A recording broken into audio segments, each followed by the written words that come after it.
Long before modern Hollywood scandals forced the industry to look at itself, there was a man who quietly shaped the rules of power behind the scenes. His name was Louis B. Mayer, and for decades he stood at the very center of America's movie dream. To the public, he was a success story, an immigrant who built the most famous film studio in the world and helped create beloved classics like The Wizard of Oz and Gone with the Wind. He presented himself as a family man, a moral leader, and a defender of wholesome American values. But behind the gates of Metro-Goldwyn-Mayer, a very different reality existed. Mayer did not simply run a movie studio. He ruled a closed world built on fear, loyalty, and complete control. MGM was not just a workplace. It was a system where actors, writers, and directors lived under strict contracts that governed their careers, their behavior, and often their personal lives. Mayer believed that stars did not belong to themselves. In his mind, they belonged to the studio. He paid them large salaries and gave them fame, but in return, he demanded obedience. Those who followed his rules were protected. Those who challenged him could be destroyed.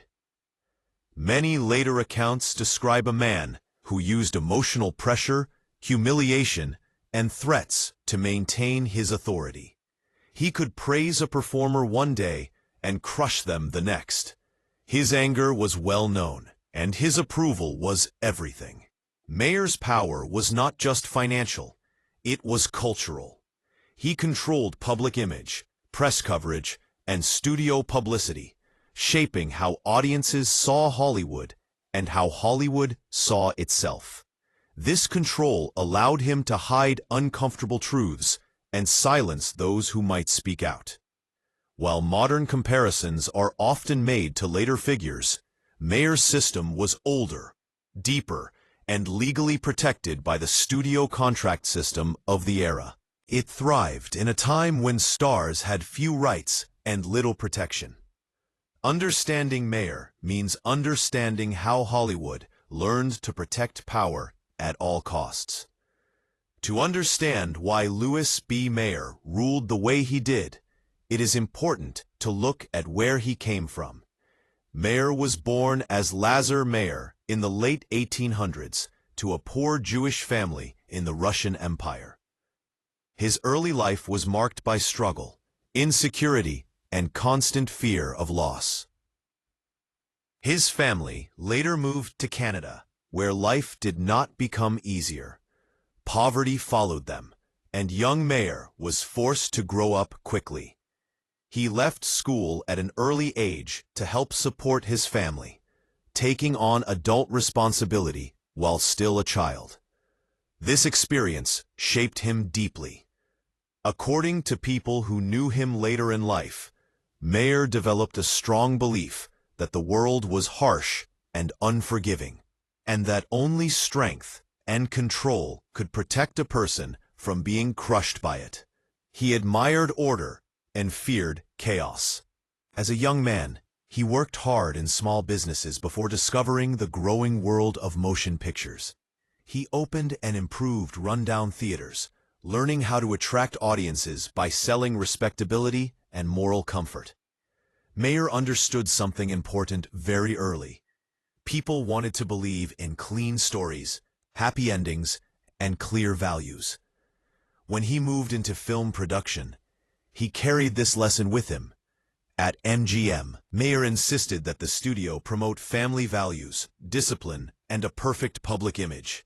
But behind this image was strict enforcement. Contracts tied stars to the studio for years. Romantic relationships, weight, clothing, and even opinions could be controlled. Mayer often spoke of actors as children who needed guidance, but his guidance often crossed into domination. Several biographers describe how Mayer used guilt and emotional dependence to keep stars loyal, especially young performers who had nowhere else to go. Judy Garland is often mentioned in this context as someone who was both promoted and pressured from a very young age. While details are still debated, it is widely accepted that the studio system failed to protect many of its stars. Mayer's hunger for control, born from childhood fear, became policy. His personal insecurity was transformed into an industry standard. By the 1920s and 1930s, Louis B. Mayer had achieved something few people ever have: total power over a major cultural institution. MGM became the largest and most successful studio in Hollywood, producing films at an industrial pace and employing thousands of workers.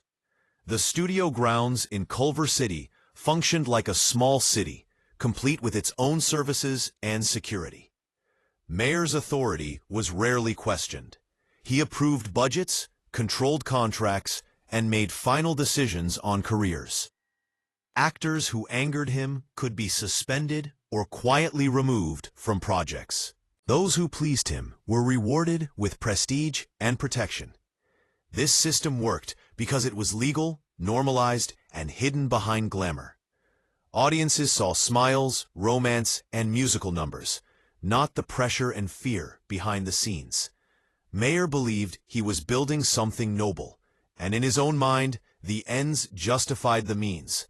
Yet history has forced a more complicated judgment. While Mayer helped shape Hollywood's golden age, he also helped build a system where power went unchecked and abuse could be ignored. His legacy is not simple. He was both a builder and a destroyer, a protector of dreams and a master of control. The Hollywood he created entertained millions, but it also taught the industry how to hide its darkest truths. Today, when scandals come to light, they are often treated as isolated failures. But Mayer's story shows that these problems were built into the foundation itself. His rise reminds us that unchecked power, no matter how successful, always carries a cost. The golden age of Hollywood was not just about talent and magic. It was also about fear, silence, and control. And Louis B. Mayer stood at the center of it all.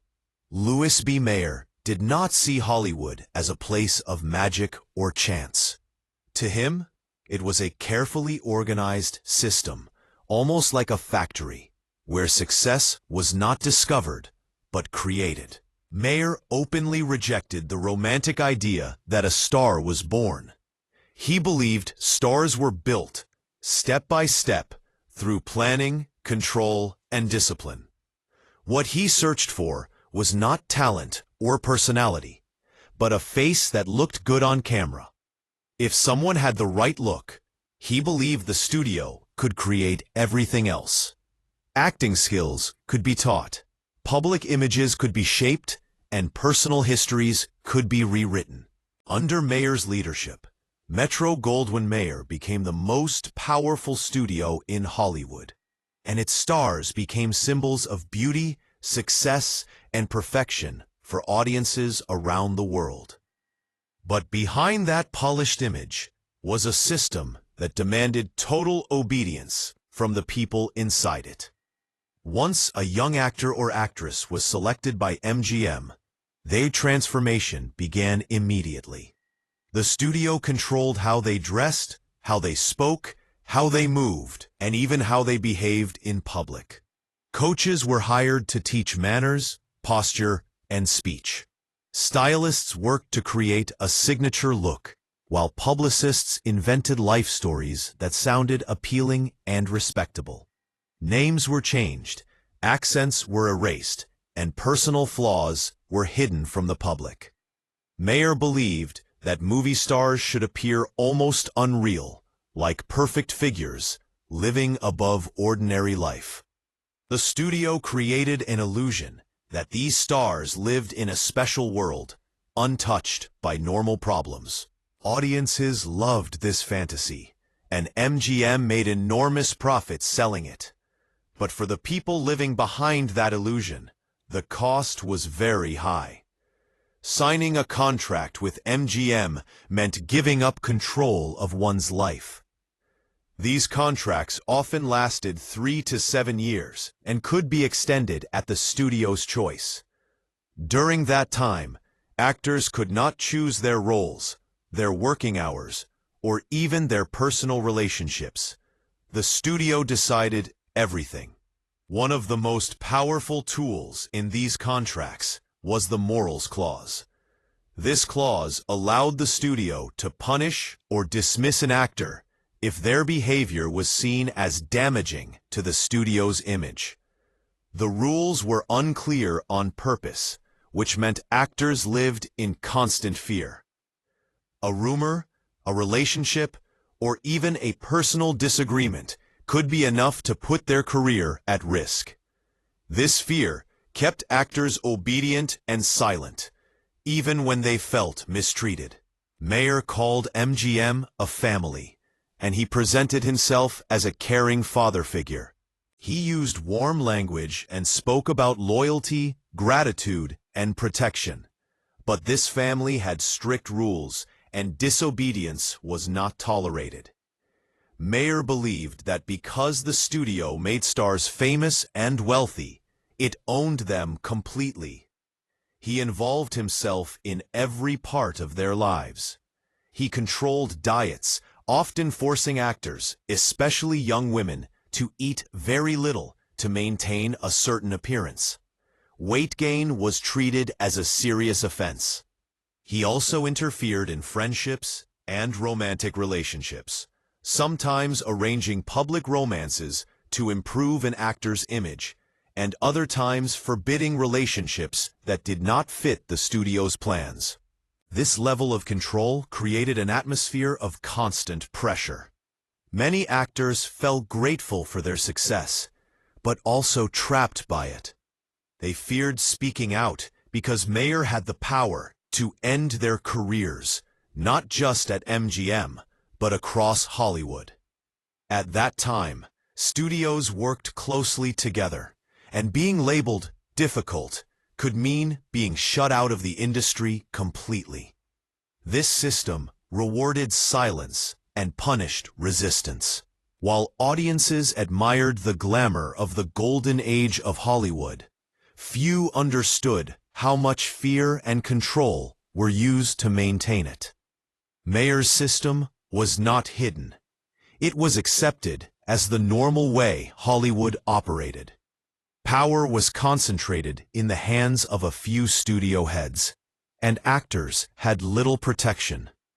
Unlike later scandals that relied on secrecy, Mayer's authority was written into contracts and enforced openly. This made his control especially strong and long-lasting. Hollywood's success during this era came at a human cost, paid by the very people whose faces filled the movie screens. And nowhere was this cost more visible or more tragic than in the lives of the studio's most vulnerable performers. Louis B. Mayer's power did not rely only on contracts and rules. It was reinforced through fear. Many actors who worked under him later described his temper as unpredictable and terrifying. He could be warm and generous one moment, then furious the next.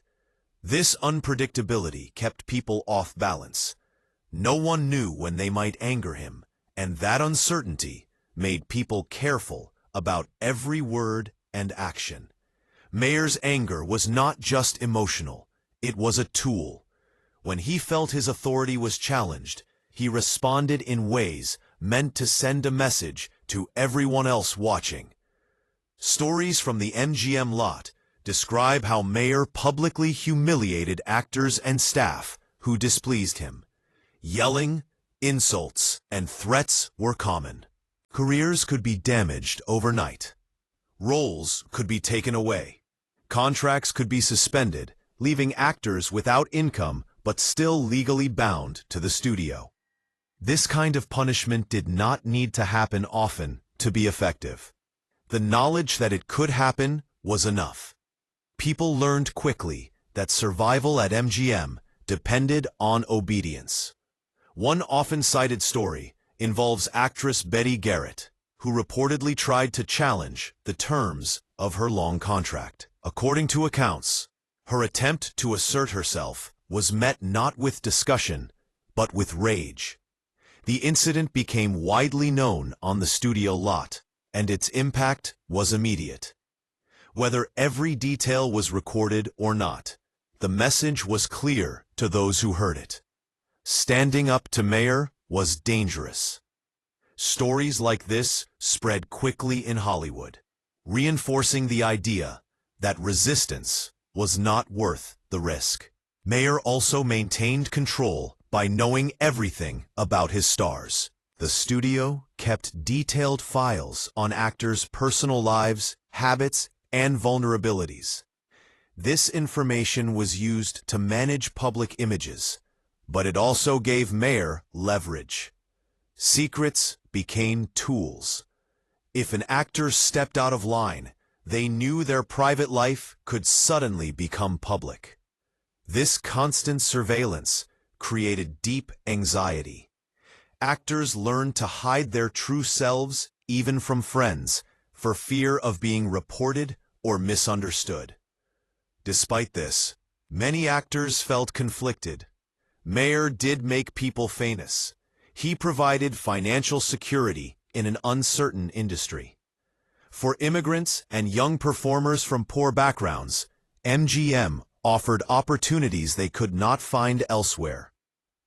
Mayer sometimes helped stars through personal crises, paying medical bills or supporting families. These moments of kindness made his control more confusing. Actors were encouraged to feel grateful even when they felt trapped. This emotional confusion strengthened his power. Gratitude and fear existed side by side. This system especially harmed young performers. Child stars had no real choice or protection. Their parents often trusted the studio, believing it would take care of their children. In reality, the studio's priority was productivity. Long working hours, intense pressure, and strict discipline were common. Children were treated as valuable assets, not as developing individuals. Their emotional and physical needs were often ignored if they interfered with filming schedules. The culture Mayer helped build rewarded silence. Complaining was seen as weakness or ingratitude. Speaking out could destroy not just one's own career, but the careers of others connected to them. As a result, many actors carried their pain quietly for years. Only later, when the studio system collapsed and people felt safer speaking openly, did these stories begin to emerge. Comparisons are often made between Mayer and later figures involved in Hollywood scandals. The difference is important. While later abuses often happened in secret, Mayer's control was part of an accepted system. He did not need to hide his authority. It was legal, visible, and supported by the industry. This does not excuse his behavior, but it explains why it lasted so long. Mayer was not an outsider abusing the system. He was the system. This environment shaped Hollywood for decades. It influenced how studios treated talent, how power was distributed, and how success was measured. The fear and control that defined MGM under Mayer left deep marks on the people who lived through it. And among all those affected, one story stands out as the clearest example of how destructive this system could be. Judy Garland's story is one of the most painful examples of the human cost behind Hollywood's golden age. She entered MGM as a child with extraordinary talent and quickly became one of the studio's most valuable stars. Her voice, energy, and emotional honesty made her unforgettable on screen. To audiences, she represented hope, innocence, and warmth. Behind the scenes, her life was tightly controlled from a very young age. Mayer took a personal interest in Garland, presenting himself as a protector and guide. But this attention came with pressure. Garland was constantly reminded that her value depended on her usefulness to the studio. Mayer and others at MGM focused heavily on her appearance, pointing out perceived flaws and reinforcing insecurities. She was made to feel that she was never quite good enough as she was. This emotional pressure began early and never truly stopped. To maintain demanding filming schedules, Garland was placed on a strict regimen controlled by the studio. Medications were used to manage her energy, sleep, and weight. At the time, this was presented as medical care, but the long-term effects were devastating. What began as a way to keep her working turned into a lifelong struggle. Garland's health suffered, and the dependency created in her youth followed her into adulthood. Garland later spoke about deeply inappropriate behavior that crossed personal boundaries. These experiences, combined with constant criticism and pressure, left lasting emotional scars. While the studio continued to profit from her work, her personal well-being was ignored. When her struggles became harder to manage, the studio's concern was not her health, but the impact on production. Even moments that appeared compassionate were often driven by business interests rather than genuine care. As Garland's difficulties increased, her relationship with MGM became more strained. Eventually, she was dismissed from the studio that had shaped her entire life. After years of control, she was suddenly left without the structure she had known since childhood. The system that had demanded everything from her offered little support when she could no longer meet its demands. Her later life was marked by continued struggles, many of which can be traced back to her treatment during her formative years at MGM. Mayer, meanwhile, continued to promote an image of moral authority. On screen, MGM films celebrated family values, purity, and traditional ideals. Mayer publicly spoke about protecting audiences from anything he considered immoral. Yet behind the scenes, he tolerated and managed scandals as long as they did not threaten profits. This hypocrisy was central to his leadership. Morality was not about ethics, it was about control and image. Hollywood, during Mayer's reign, was built on contradictions. It sold dreams while hiding pain. It celebrated success while punishing vulnerability. The studio system created unforgettable films and legendary stars, but it did so by treating people as tools rather than individuals. Mayer's legacy cannot be separated from this reality. He helped shape modern entertainment, but he also helped normalize a system that allowed abuse of power to flourish. Today, audiences look back at the golden age of Hollywood with nostalgia. The films remain influential, and the stars are remembered as icons. But understanding the reality behind those images is important. It reminds us that success should never come at the cost of basic human dignity. The stories of those who suffered under the studio system, especially vulnerable performers like Judy Garland, serve as warnings about what happens when power goes unchecked. Louis B. Mayer's story is not just about one man. It is about a system that rewarded control, silence, and obedience. His influence shaped Hollywood for generations, and its effects can still be felt today. By examining this history honestly, we honor those who paid the price and ensure that their experiences are not forgotten. The glamour of Hollywood may shine forever, but its shadows deserve to be seen. In the golden age of Hollywood, the movies sold Americans a dream that felt clean, hopeful, and comforting. On screen, stars played loving husbands, loyal wives, and honorable heroes. Off-screen, however, reality was often far messier. At the center of this carefully controlled illusion stood Louis B. Mayer, the powerful head of Metro-Goldwyn-Mayer, better known as MGM. Mayer believed that movies should reflect a perfect version of America, not because he was morally pure, but because it sold tickets. Family-friendly films made the most money, and Mayer understood this better than anyone. To him, wholesomeness was not a value, it was a business strategy. Behind the scenes, MGM was not a warm, moral family, but a tightly controlled system where image mattered more than truth. Stars like Ava Gardner and Frank Sinatra lived private lives that often clashed with the characters they played. And when those private lives threatened to become public, Mayer's machine went to work. Problems were buried, stories were rewritten, and uncomfortable facts were made to disappear. Mayer built an entire shadow system whose only job was to protect the illusion. This system was made up of studio publicists, fixers, and investigators who worked quietly and efficiently. They monitored stars closely, managed gossip, and stepped in whenever scandal appeared.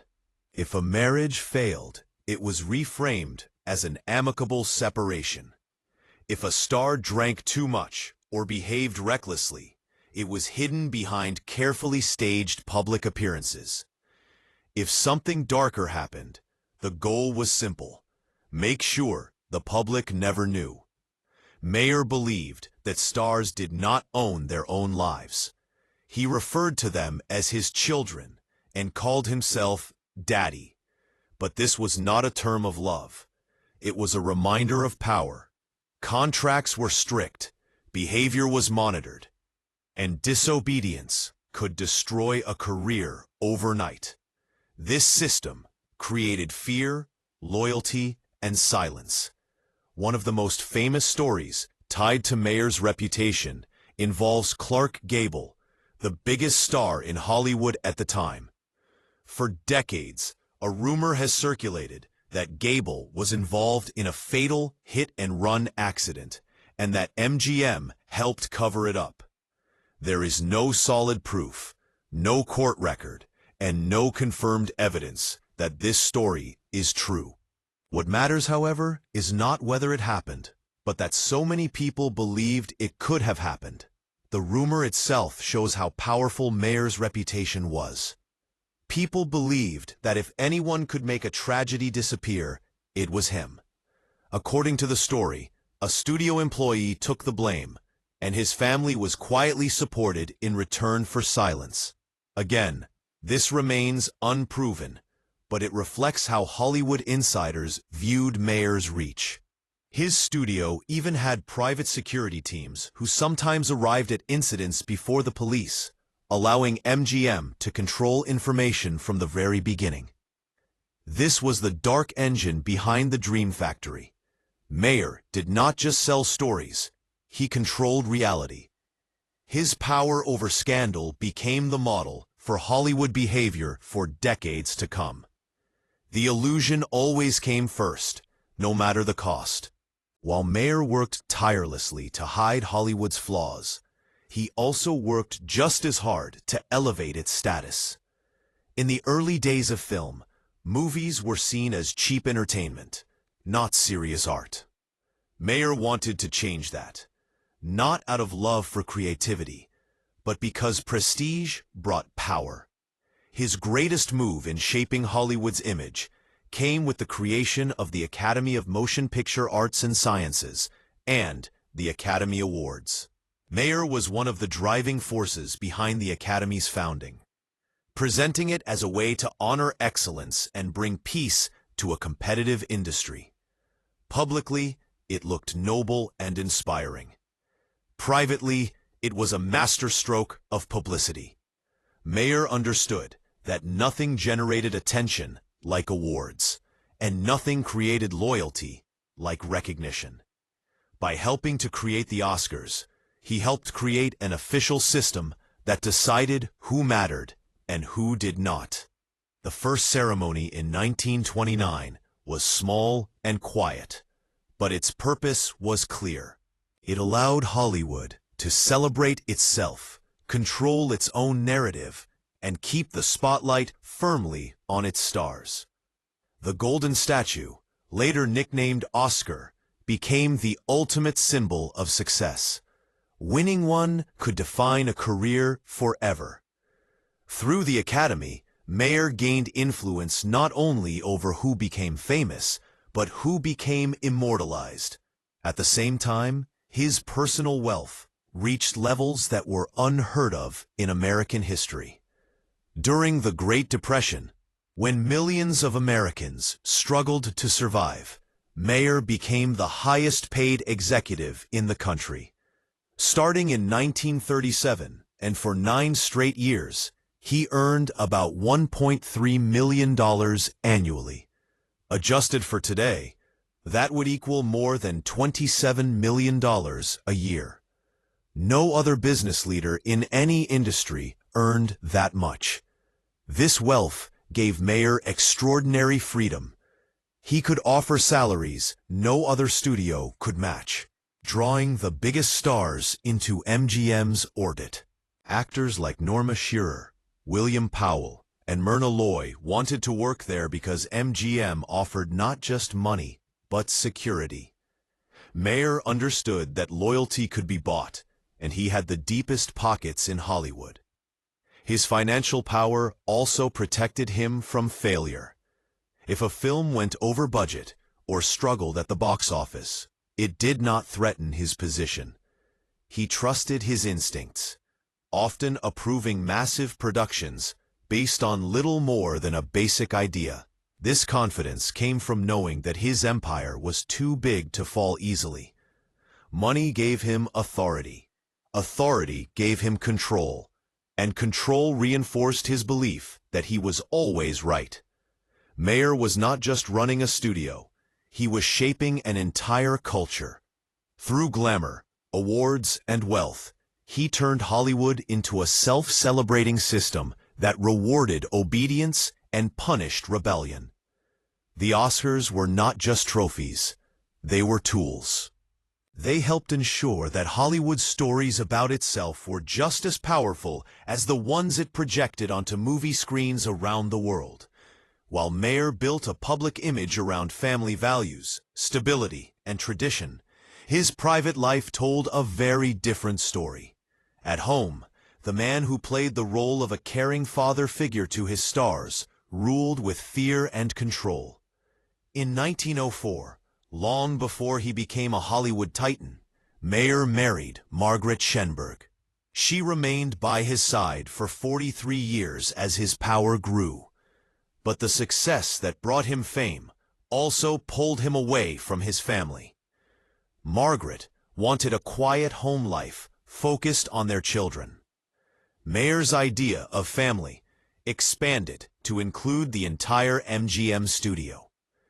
As his obsession with work grew, the emotional distance in his marriage widened. When Margaret underwent a serious medical operation later in life, the strain became even worse. The loyalty she had shown for decades was not enough to soften him. Inside the household, Mayer's temper was legendary. Relatives later described a home where fear was common and decisions were never questioned. His daughters, Edith and Irene, grew up under the shadow of his authority. Even as adults, they struggled to escape his control. Both married men within the film industry, but even powerful connections could not shield them from Mayer's dominance. The most painful break came with his daughter Edith. Her husband, William Goetz, became a rising studio executive, but his political views clashed with Mayer's fiercely conservative beliefs. To Mayer, this was not just a disagreement, it was a public embarrassment. His anger toward Edith grew, and eventually he cut her off completely. In a final act of control, he disinherited her from his will. The same man who demanded loyalty from his stars showed little mercy to his own child. This personal cruelty exposed the deepest contradiction in Mayer's life. He sold America the image of the perfect family, while destroying his own. His need for control, which helped him build Hollywood's greatest studio, also poisoned his closest relationships. Mayer's legacy is complex. He helped create the modern film industry, turned movies into a powerful cultural force, and shaped Hollywood's golden age. But he also built a system where image mattered more than truth, power silenced dissent, and fear kept people obedient. The question his story leaves behind is not whether he was successful, but what that success cost. Hollywood inherited many things from Louis B. Mayer: glamour, prestige, and global influence, but also secrecy, manipulation, and a willingness to protect power at all costs. His empire proves that when control becomes absolute, even the brightest dream can cast a very long shadow. Louis B. Mayer was one of the most powerful men in the history of Hollywood. He was the head of Metro-Goldwyn-Mayer, one of the most famous and successful studios in the golden age of American cinema. Mayer had a talent for discovering stars, building dreams, and shaping stories that could captivate millions of people. From Judy Garland to Clark Gable, the actors and actresses who worked under his studio became legends, and much of their fame was due to Mayer's guidance, decisions, and control. Yet behind the glamour and success, Mayer's life was filled with contradictions, secrets, and abuses of power. He was a man who demanded strict moral conduct from his stars, enforcing rules that forbade scandals, romances outside marriage, or any behavior that could tarnish the studio's image. However, Mayer himself often acted in ways that contradicted the moral standards he imposed. This duality between public morality and private misconduct was a dangerous and often destructive part of Mayer's personality. He was known to take an interest in young actresses, sometimes pursuing them in ways that were obsessive and aggressive. One famous story involves Jean Howard, a young actress who caught Mayer's attention. When she rejected his advances, Mayer did not respond with polite disappointment or restraint. Instead, reports suggest that he pursued her forcefully, even chasing her around his office in an attempt to make her accept his attention. Howard, like many others, sought help and protection from trusted agents. She turned to Charles Feldman, a well-known Hollywood agent, expecting that Mayer's influence could be checked through professional channels. But Mayer's response was swift, merciless, and terrifying. He banned Feldman from the MGM lot and blacklisted his clients, sending a clear and chilling message. Rejecting Mayer was not only dangerous, but career-ending. This level of control showed the extreme power Mayer held over everyone in his studio. Mayer's obsession with control extended even further. He reportedly proposed marriage to Howard, promising to leave his wife if she would agree to be with him. When she refused, Mayer's despair reportedly became so deep that he attempted to take his own life by jumping from a window. Though he survived, this act highlighted both his personal instability and the dangerous power imbalance between studio moguls and the young women they pursued. Meanwhile, Mayer's personal life was deteriorating. His marriage to Margaret, which had already been strained, ended as a result of his obsession and behavior. In 1947, Mayer remarried, this time to Lena Lell. These personal struggles mirrored deeper issues within MGM itself. Mayer had built a studio empire on discipline, morality, and strict control, But the very world he had created was beginning to shift. By the late 1940s, audiences' tastes were changing. The sentimental, glamorous films that had defined MGM no longer captured the public imagination in the same way. The effects of World War II, the rise of television, and shifting social attitudes all combined to challenge the golden formulas Mayer had relied upon for decades. The once unstoppable studio now faced declining profits. Where MGM had previously produced more than 20 high-grossing films in a year, by 1947, only 6 could claim similar success. Mayer, who had always relied on his instinct, power, and authority to maintain control, was suddenly confronted by forces beyond his direct influence.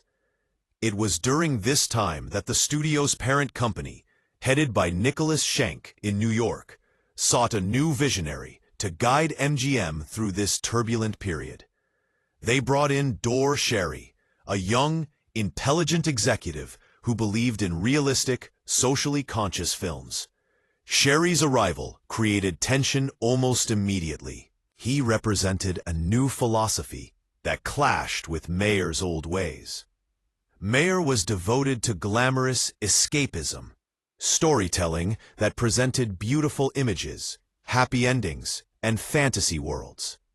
Sherry, on the other hand, wanted to confront reality on the screen, to show the struggles of society, the hardships people faced, and stories that reflected real life. These conflicting visions set the stage for a major struggle at the studio. Employees and insiders watched the unfolding conflict with concern and anticipation. They recognized that Mayer, who had ruled MGM with an iron fist for decades, now faced a challenge that could undermine his authority and the studio's very identity. At the same time, Mayer's personal obsessions, his inability to handle rejection, and his relentless desire for control were mirrored in this corporate conflict.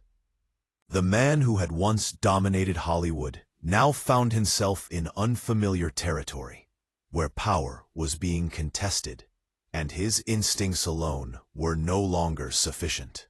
His obsession with maintaining control, both over his personal life and his professional empire, would ultimately set the stage for his dramatic downfall. The story of Louis B. Mayer is not just the story of a man, but the story of Hollywood itself during its golden age, a period of brilliance and beauty, but also of fear, control, and hidden darkness. Mayer's life and career remind us that behind the glamour of cinema, power could be used in ways that were deeply troubling, and that even those who built dreams for others could become trapped in their own personal and professional tragedies. The turning point in Mayer's career came with the confrontation between him and Dor Sherry.